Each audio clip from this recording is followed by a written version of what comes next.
Pagi ini, saya berada di atas hamparan pegunungan di pinggiran Laut Selatan. Tepatnya di kawasan Seloharjo, Pundong Bantul, Daerah Istimewa Yogyakarta.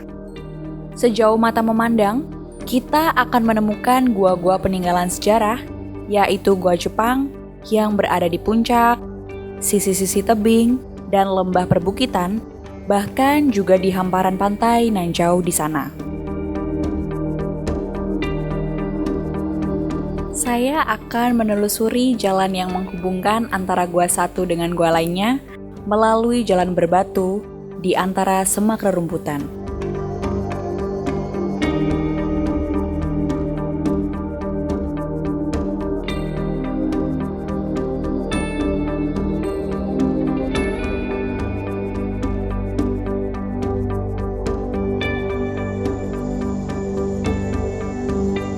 Sekarang saya sudah berada di Gua Jepang dan dapat dilihat di belakang saya saat ini sudah ada Gua Jepang nomor 7.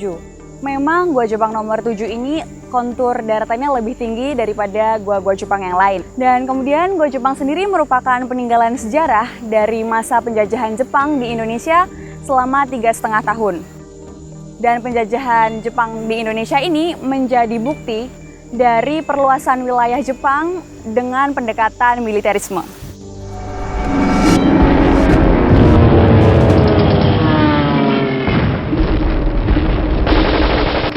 Dalam sejarah Indonesia, masa pendudukan Jepang merupakan era yang menentukan dan genting. Tentara pendudukan Jepang menguasai wilayah Indonesia pada 1942 dengan maksud dan tujuan untuk membentuk hegemoni di wilayah Asia Timur Raya.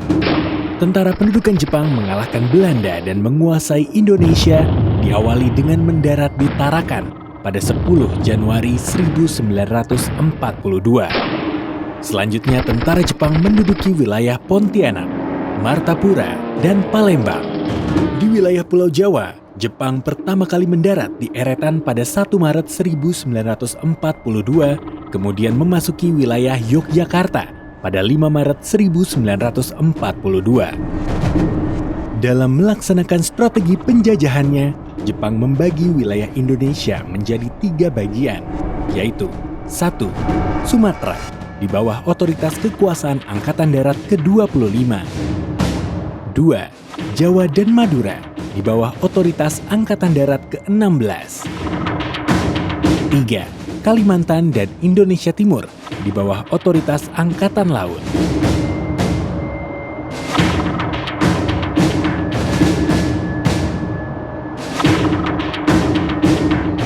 Propaganda Jepang dimulai di Jawa pada April 1942 dengan membentuk gerakan 3A, yaitu Jepang Pemimpin Asia, Jepang Pelindung Asia, dan Jepang Cahaya Asia.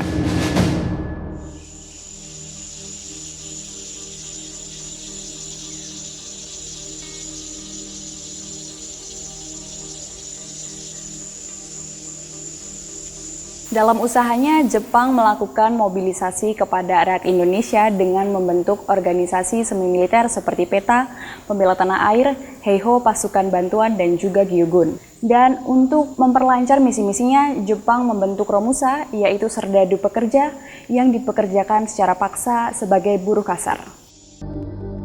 Upaya perekrutan dilakukan secara intensif, baik dengan cara halus dan kasar. Lah kok ora makat kowe? Nun sewu Pak Dukuh, kula mboten iso ngewangi tentara Jepang. Sapi kula ngelih mboten iso kula. Kudu makat ayo. Mboten kok kae. Hei, tak jaluk kene. Yo, kene RT kene.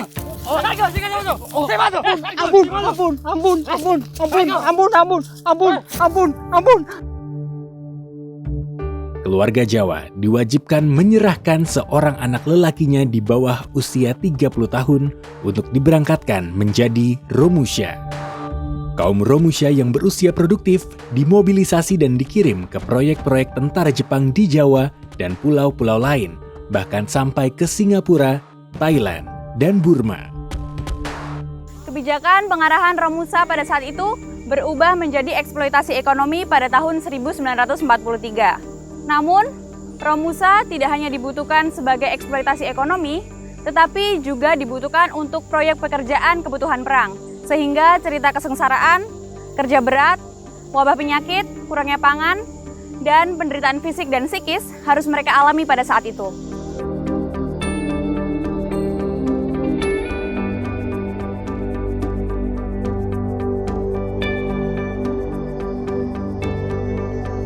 Akan tetapi pada saat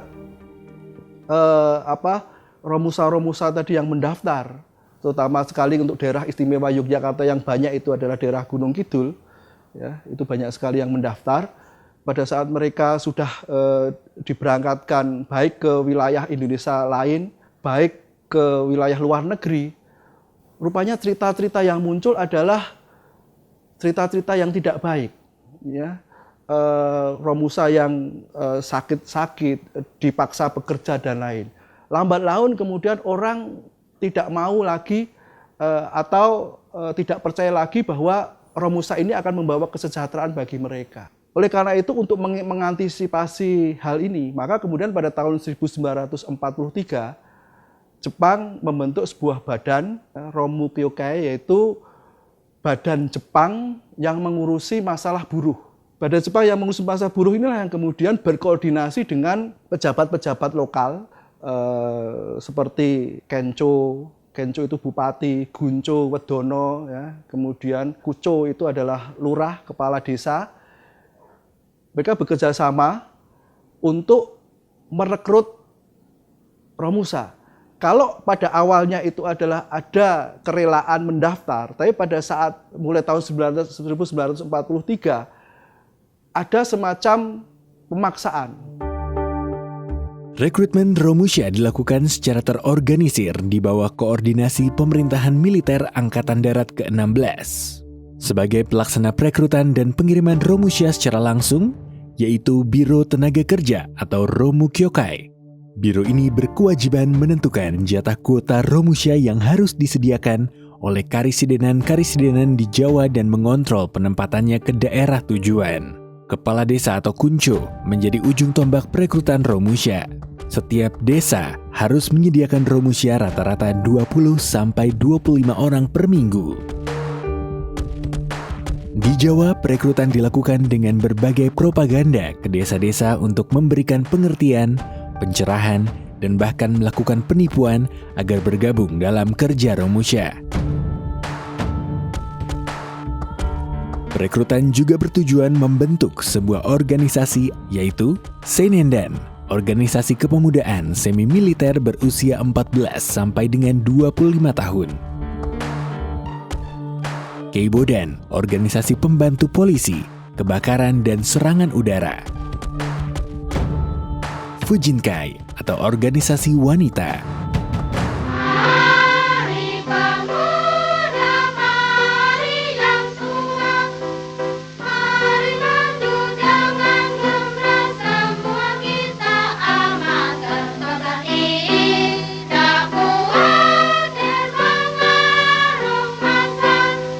Tidak hanya masalah Romusa sebenarnya. Jadi secara keseluruhan rakyat Indonesia dengan adanya pendudukan Jepang ini menyebabkan rakyat itu sengsara. Karena apa? itu diwajibkan menyerahkan padi kepada Jepang.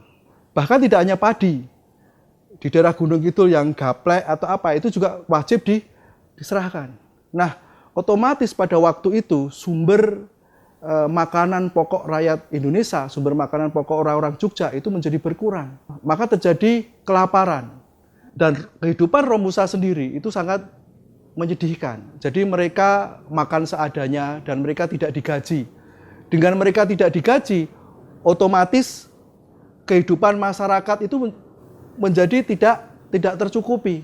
Bahkan ada plesetan yang diungkapkan oleh para Romusa, saking badan yang semakin kurus, maka ucapan terima kasih dalam bahasa Jepang yang biasa disebut dengan arigato gozaimasu bagi orang Romusa pada waktu itu atau masyarakat Jogja pada waktu diubah menjadi karikato gozaimasu.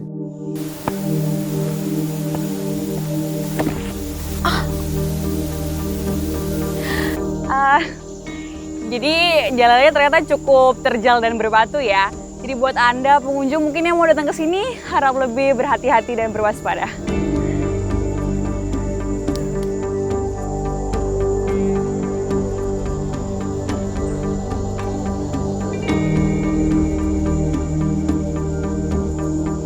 Di wilayah Yogyakarta, mobilisasi Romusa dikerahkan untuk membangun fasilitas-fasilitas perang Jepang seperti pembangunan gua, bunker, dan fasilitas jalan setapak penghubung antar gua.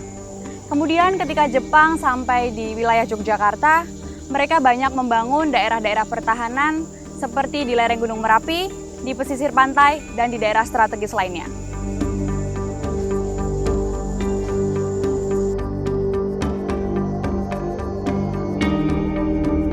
Di daerah pesisir Yogyakarta, fasilitas perlindungan dan pertahanan yang dibangun tentara Jepang berupa goa-goa yang kini disebut Goa Jepang. Tentara Jepang membangun goa-goa pertahanan dan perlindungan secara lengkap dalam rangka operasi pertahanan wilayah regional. Goa-goa tersebut dibuat di sekitar pantai karena hal ini merupakan strategi dan taktik untuk mengantisipasi kemungkinan adanya pendaratan tentara sekutu di sepanjang pantai Laut Selatan.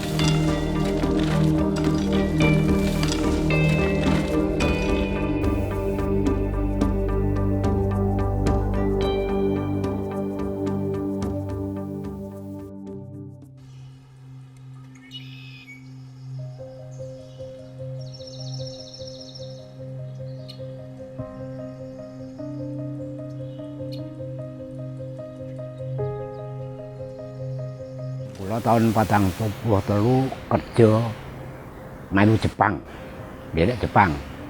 Kula nyempuh gledheg niku antara umur 30 tahun.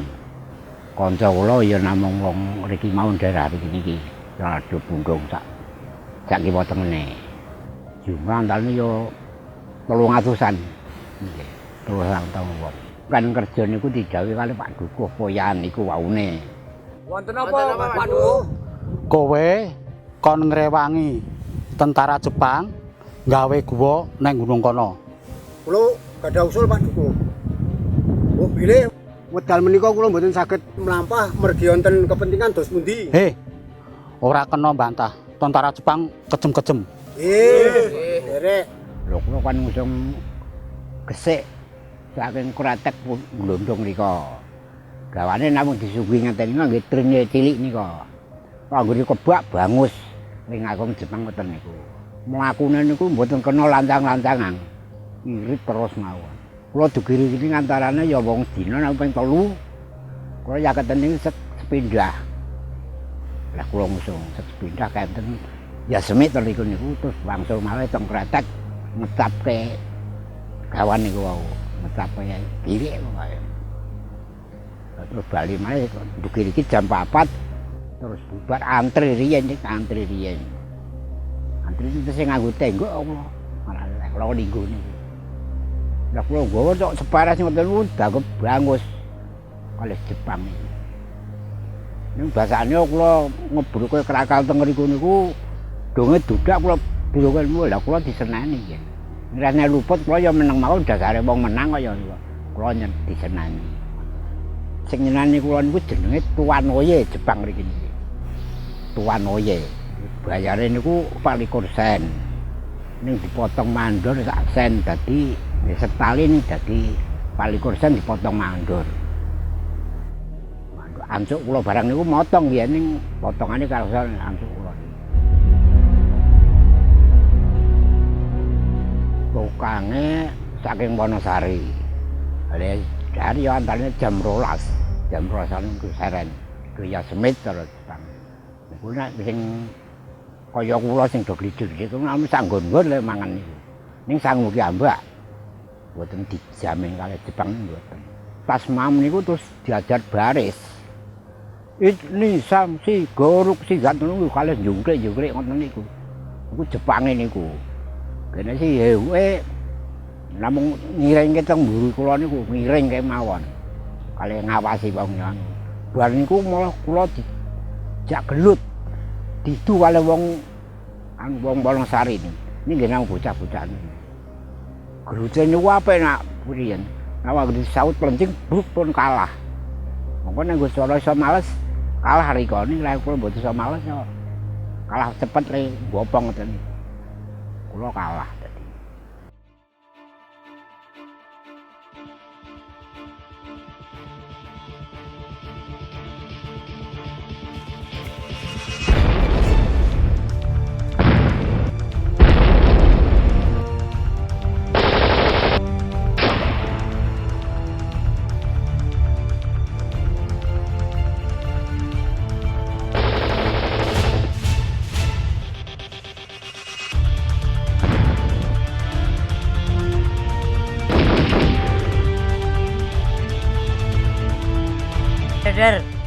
Dar. Kowe kenang ora? Ora. Kenang ora? Ora.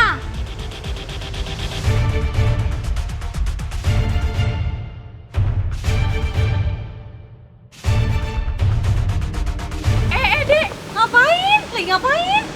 Hah? Lagi main apa, Dek? Tembak-tembakan. Oh, emangnya gua buat tembak-tembakan?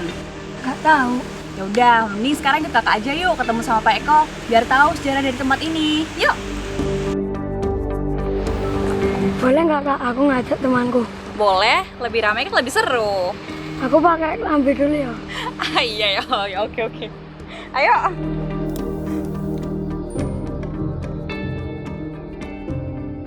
Pertemuan kami bersama Pak Eko akan menjawab semua rasa penasaran kami tentang sejarah gua Jepang yang ada di sini. Keberadaan tentang gua-gua Jepang di sini ini terkait dengan kebijakan militerisme yang diterapkan oleh tentara pendudukan Jepang. Dalam rangka kebijakan tersebut, tentara pendudukan Jepang itu membuat fasilitas-fasilitas pertahanan dalam rangka penguasaan wilayah. Ya. Terbukti dengan membuat gua-gua Jepang ya, di daerah-daerah pegunungan, sekitar pantai, kemudian juga sekitar tempat-tempat strategis lainnya seperti lapangan terbang dan sebagainya. Dan dalam rangka pembuatan gua-gua Jepang tersebut, tentara pendudukan itu membuat gua penembakan, gua pengintaian, gua logistik, kemudian bunker. Kemudian, mengapa mereka membuat fasilitas-fasilitas pertahanan tersebut? Karena ini terkait dengan bagaimana tentara pendudukan Jepang itu mengantisipasi serangan yang diindikasikan nanti serangan dari tentara sekutu yang dari laut. Ya, ini tentara sekutu diprediksi akan menyerang dari Australia ke sini. Oh, jadi begitu ya Pak Eko ya. Lalu untuk jenis, kemudian fungsi dan karakteristik dari setiap goanya sendiri itu bagaimana ya Pak ya? Mungkin bisa dijelaskan Pak? Oh ya, oke. Tentang jenis, karakteristik dan fungsi gua Jepang akan kita jelaskan ya.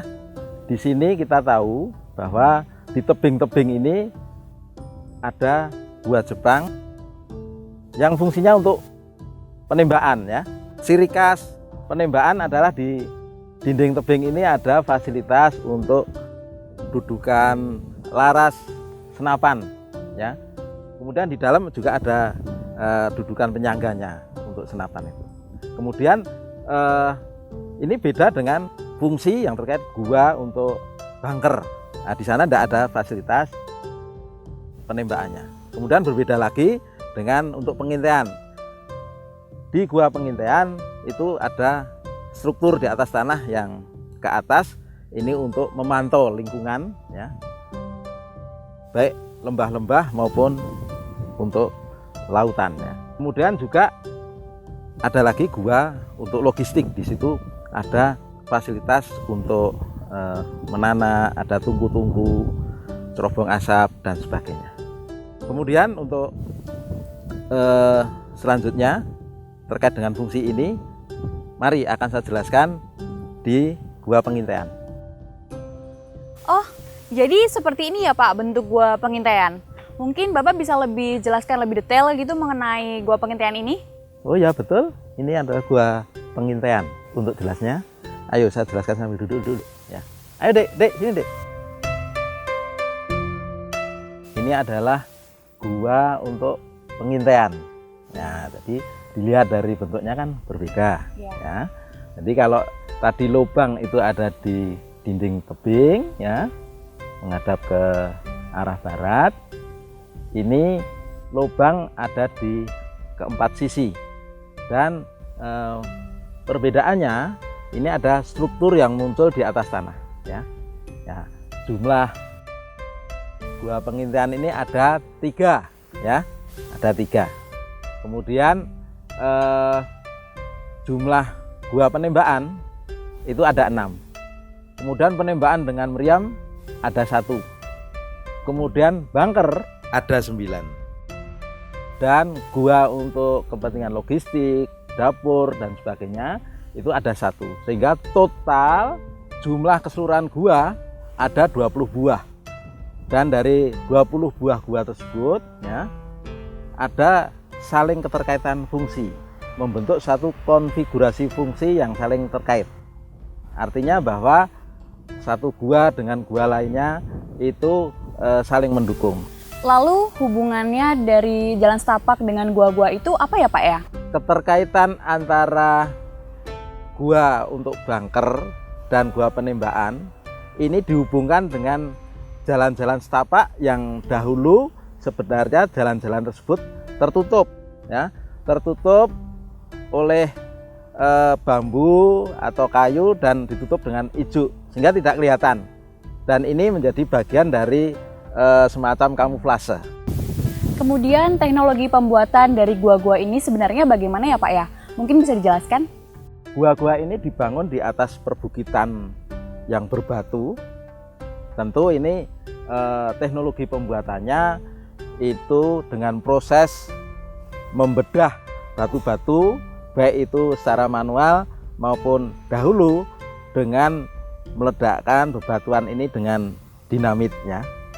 Dan pembuatan gua ini original workmanship atau teknologi asli pembuatannya dilakukan dengan membuat cor beton besi bertulang, ya, dengan campuran PC, pasir, batu, kemudian dibuatlah direkayasa dengan bentuk-bentuk semacam ini. Oh jadi begitu ya Pak ya sejarah dan fungsi dari gua-gua. Terima kasih banyak sekali Pak Eko atas waktunya dan informasinya yang sudah diberikan kepada kita dan adik-adik. Ayo adik-adik sudah mengerti kan ya? Bilang makasih dulu sama Pak Eko.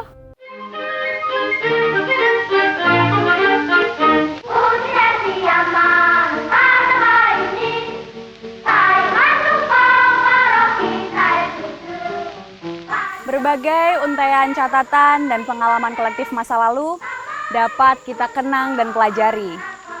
Tinggalan-tinggalan penanda masa lalu harus kita gali nilai pentingnya bagi sejarah, ilmu pengetahuan, kebudayaan, dan pendidikan. Kini, gua-gua Jepang itu menjadi bagian penting potensi cagar budaya yang harus kita kenali, ketahui, pahami, lindungi, dan dimanfaatkan untuk membangun kesejahteraan bersama.